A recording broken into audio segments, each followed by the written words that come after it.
My name is Vansh Chaudhary.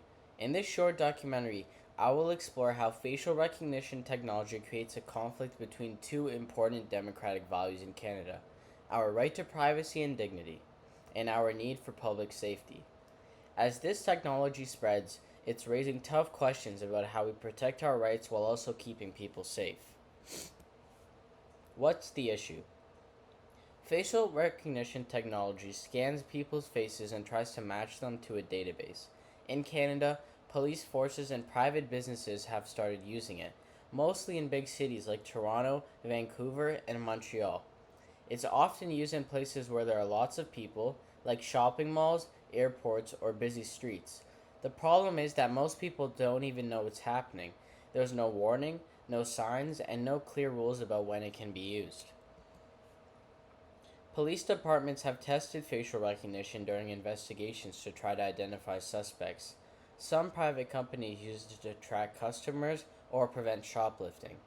This has been happening more in the last 5 years, as facial recognition technology becomes cheaper and more advanced.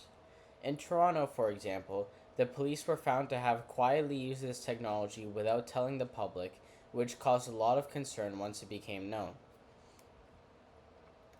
This issue brings two democratic values into conflict.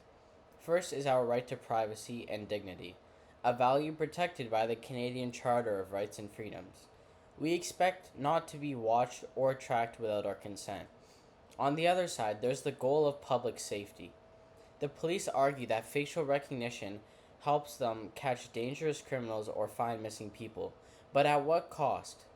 This also connects to other values, like making sure everyone is treated equally under the law and that the government listens to citizens when they say they're uncomfortable with this technology.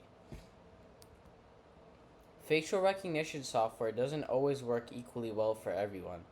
Studies from Canada and the US have shown that these systems are more likely to make mistakes when scanning people of color or people with darker skin tones. This can mean that innocent people are wrongly identified or treated unfairly. People are also worried that being constantly watched will change how we act in public. It can make people feel afraid to protest, speak out, or even just go about their daily lives without feeling like they're being judged.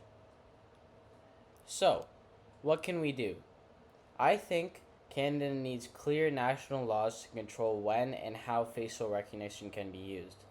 Police and companies should be required to tell people when the technology is being used.